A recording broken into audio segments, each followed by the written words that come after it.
At exactly 2:47 a.m., the old radio crackled to life in the empty living room. No one had touched it. No one had even entered the room for hours. And yet, the voice that whispered through the static was clear. "I see you." The house had been empty, or so Mark thought. He had moved in just a week ago, eager to settle into his new life. But the moment he stepped inside, something had fell off. The air was thick, as if the house itself was watching him. He brushed it off as paranoia, the kind that creeps up when you're alone in a new place. But then came the sounds, the whispers, and now this stranger in the reflection. Mark had always been a skeptic. Ghosts, hauntings, just stories people told to scare themselves. But what happened next made him question everything he thought he knew. It started with his bathroom mirror. Every night at exactly 3:12 a.m., his reflection would flicker, just for a second, like a glitch in reality. At first, he blamed it on exhaustion. But then, one night, he stayed up just to prove himself wrong.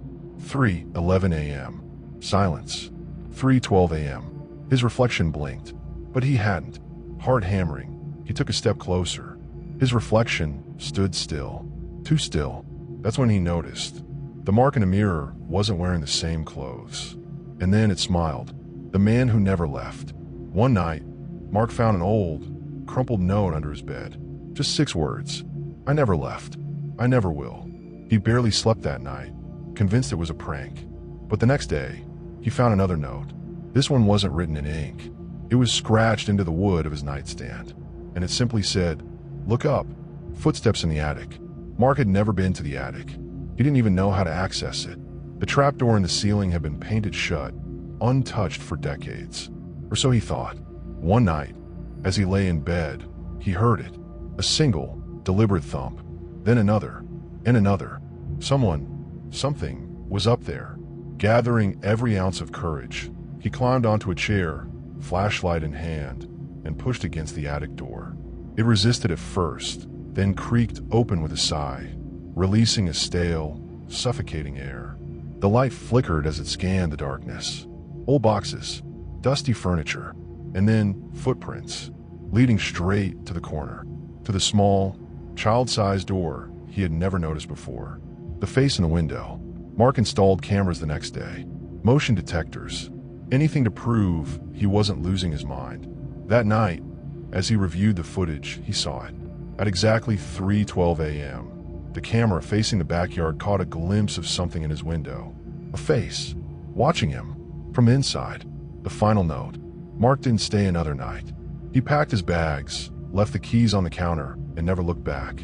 But before he could leave, he checked the cameras one last time, just to be sure. The footage from the living room showed him placing the keys down, walking toward the door, and stepping out. But 5 seconds later, the door opened again, and his hand, reached out, picked up the keys, and slowly closed the door. The vanishing neighbor.